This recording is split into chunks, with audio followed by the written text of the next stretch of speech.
Happy birthday to you. Àjọkẹ́ Adéní Nkèsí o, ẹni ṣàǹtà tiwa gbọ̀ngàn lágbára Ọlọ́run ọba wa ṣàmọ́dún láyé. Ọmọ ẹgbẹ́ dímọ̀kọ́ o, ọmọ Ìṣẹ̀yìn òòrò náà ní Nkèsí.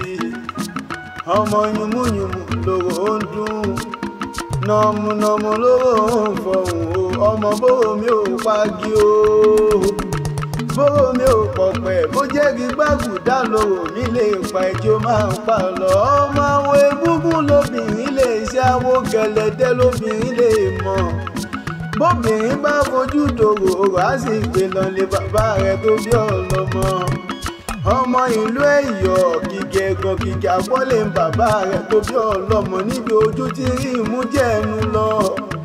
Ọmọ ìbéèrè pákítí ń jẹ́ Àríkẹ́, tí pòròpòrò sì ń jẹ́ Fẹ́léwò, tí kí oko ń jẹ́ Olúwọ̀ràn, tí àgbàdo òjò ń jẹ́ Tọ́pa bọ́dí bàbá rẹ̀ tó bí ọlọ́mọ. Àjọkẹ́ Adé o, ẹni ṣàǹtà ìwọ lọmọ òkè mẹ́rin tó ń bẹ nínú Ìṣẹ̀yìn o. Ìkéní làtà máa fọ́n, ìkejì lolófin, ìkẹta lẹ́yìn jù ẹ̀ ṣe bí ẹbẹ dímọ̀kọ̀ ní ìṣolórí gbogbo wọn ní bàbá rẹ̀. Ọmọ odò ọgbà tó lànà Ìṣẹ̀yìn já o, bẹ́ẹ̀ ṣe ń gbàrà lélẹ̀ ń gbàrà òkò lé bàbá rẹ̀ tó bí ọlọ́mọ.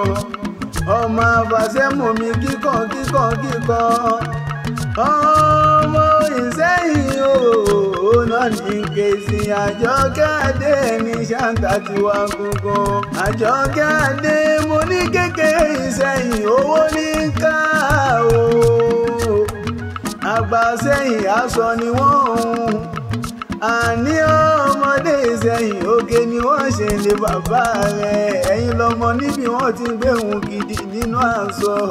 Àjọkẹ́ ìwọ lọmọ àrọ́mọ láṣọ o, Ìṣẹ̀yìn ló láṣọ. Àrọ́mọ láṣọ, Ìṣẹ̀yìn ló láṣọ.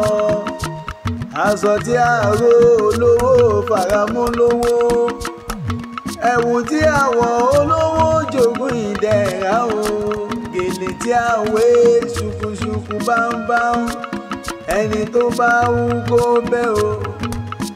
Àrọ́mọ láṣọ, ṣe bẹ́yìn lẹ́ láṣọ.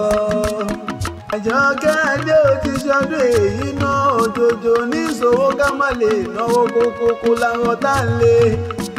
Àlàáfíà rẹ̀ ò ní ìdílé àfìyà lágbára Ọlọ́run, oníbàwọn kúkú wérewére, oníbàwọn kúkú wàràwàrà lágbára Ọlọ́run. Àjọkẹ́ ó máa bẹ ọ̀bẹ ní ìbẹ̀sùn àtẹ́lẹsẹ̀ á sì ìbẹ̀nà. Ọdọọdún òun là ń rorógbó, ọdọọdún láàárọ̀ ọmọbí lórí àtẹ, ọdọọdún láàmà rẹ̀ nínú owó nínú ọlá ikú tí ń ṣe balẹ̀ ọrọ̀. Àjọkẹ́ ó máa ní ìròfó, ó ní pòfó, ó ní ìṣòfò lágbára Ọlọ́run, débi tí wàá báwọn gúnlẹ̀ ṣébùté òfò. Kò wá ní já ṣe mọ́, kò ní já ṣe mọ́ àmì o, ọjọ́ bí òní o. Kò ní já ṣe mọ́, ẹni tó ń kí ẹ̀ náà ní àìfi ṣàǹtà o. Èmi lọmọ ọlọ́jà tí ò fẹ́ pọ́n.